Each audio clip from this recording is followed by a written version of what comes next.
Assalamualaikum warahmatullahi wabarakatuh. Pada video kali ini saya akan menjelaskan tentang kegiatan inti dan langkah-langkahnya. Kegiatan inti adalah kegiatan kedua dalam proses pembelajaran, di mana biasanya berisi tentang bagaimana seorang guru itu menyampaikan materi kepada peserta didiknya dan penggunaan metode pendekatan, lalu model pembelajaran yang digunakan oleh pendidik untuk menyampaikan materi tersebut. Untuk langkah-langkahnya, setiap kegiatan inti pada masing-masing tema ataupun masing-masing mata pelajaran itu berbeda-beda. Kenapa demikian? Karena pemilihan model pembelajaran, lalu pemilihan pendekatan, lalu pemilihan strategi dari masing-masing guru itu berbeda-beda, dan hal ini yang akan berpengaruh dalam melaksanakan kegiatan inti serta langkah-langkahnya pun akan berbeda pula. Nah, di dalam video ini saya akan mencoba menjelaskan tentang langkah-langkah model pembelajaran active learning dengan menggunakan pendekatan saintifik, di mana di dalamnya ada 5 langkah. Yang pertama, mengamati, lalu yang kedua, menanya, yang ketiga, mencoba, yang keempat, mengasosiasikan, dan yang kelima, mengkomunikasikan. Saya akan mencoba menyampaikan materi tentang Yaumiyatuna fil Bait, yang mana materi pokoknya itu berupa hiwar antara Hamdan dan Usman. Tentunya hiwar antara Hamdan dan Usman ini berkaitan dengan Yaumiyatuna fil Bait, dari mulai bangun tidur sampai sore hari.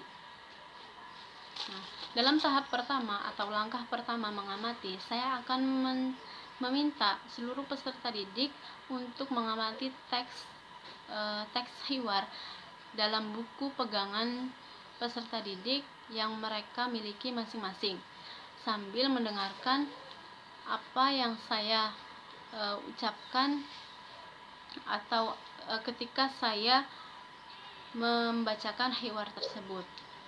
Lalu langkah yang kedua, langkah menanya.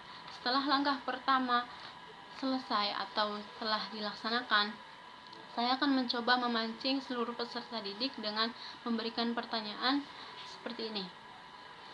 Apakah kalian semua sudah mengerti isi dari hiwar tersebut?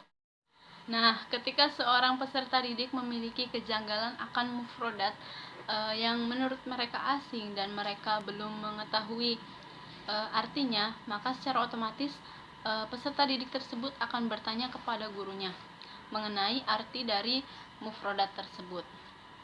Nah, dalam langkah ini secara tersirat seorang guru itu telah menumbuhkan kebiasaan positif untuk peserta didik, yang mana salah satunya adalah bertanya. Langkah yang ketiga yaitu mencoba.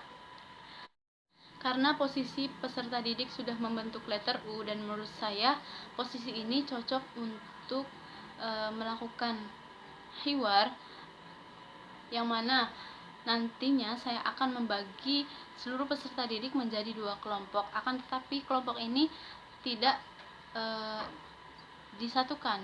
Misalkan satu kelompok A disatukan, tapi peserta didik masih tetap dalam posisi duduknya masing-masing. Kedua kelompok tersebut saya akan beri nama kelompok A dan kelompok B. Nah, kelompok ini saya akan memberikan peran masing-masing, di mana perannya itu sebagai Hamdan dan sebagai Usman. Ketika kelompok A saya beri peran sebagai Hamdan, maka kelompok A akan mengucapkan dialog Hamdan. Dan ketika kelompok B saya berikan peran sebagai Usman, maka kelompok B akan mengucapkan dialog yang Usman katakan. Nah, begitupun sebaliknya, ketika kelompok B saya beri peran sebagai Hamdan, maka kelompok B akan berdialog tentang apa yang diucapkan oleh Hamdan. Dan ketika kelompok A saya beri peran sebagai Usman, maka kelompok A akan berdialog sebagai Usman. Setelah itu, saya akan menunjuk secara acak dari peserta didik mengambil dua orang saja secara acak untuk mempraktekannya di depan kelas. Kedua peserta didik tadi yang saya telah tunjuk, saya akan memberikan perintah mereka untuk mempraktekkan hiwar di depan kelas tanpa membawa buku pegangannya. Nah, untuk memudahkan mereka dalam berhiwar atau berdialog di depan kelas, saya akan memberikan kartu stimulus yang mana isinya merupakan kata-kata kunci seperti ini.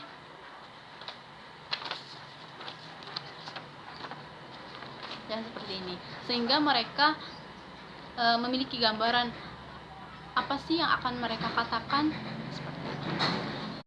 Dalam tahap ketiga ini, seorang guru mampu mengelola kelasnya dan menciptakan bagaimana kelas yang efektif dan efisien.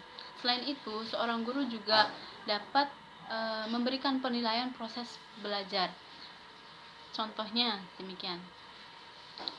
Misalkan kelompok A itu memiliki kelebihan bersuara nyaring, maka seorang guru itu memujinya dan memberikan apresiasi berupa tepuk tangan dan yang lainnya. Lalu ke tahap yang keempat, yaitu mengasosiasikan.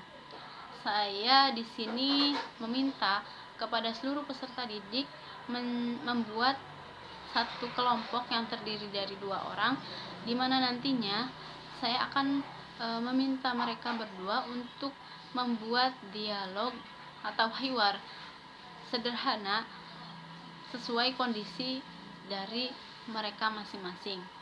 Maksudnya seperti apa sesuai kondisi dari mereka masing-masing? Maksudnya seperti ini. Jadi mereka membuat hiwar dan isi dari hiwar tersebut merupakan kegiatan yang mereka lakukan di rumah mereka masing-masing.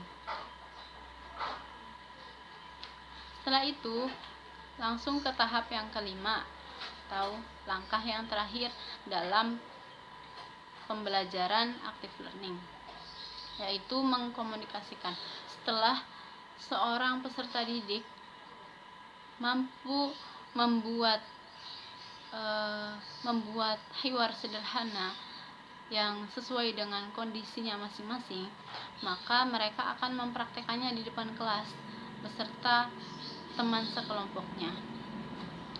Mungkin cukup sekian dari saya, kurang lebihnya mohon maaf. Wallahul muwaffiq ila aqwamit thoriq. Wassalamualaikum warahmatullahi wabarakatuh.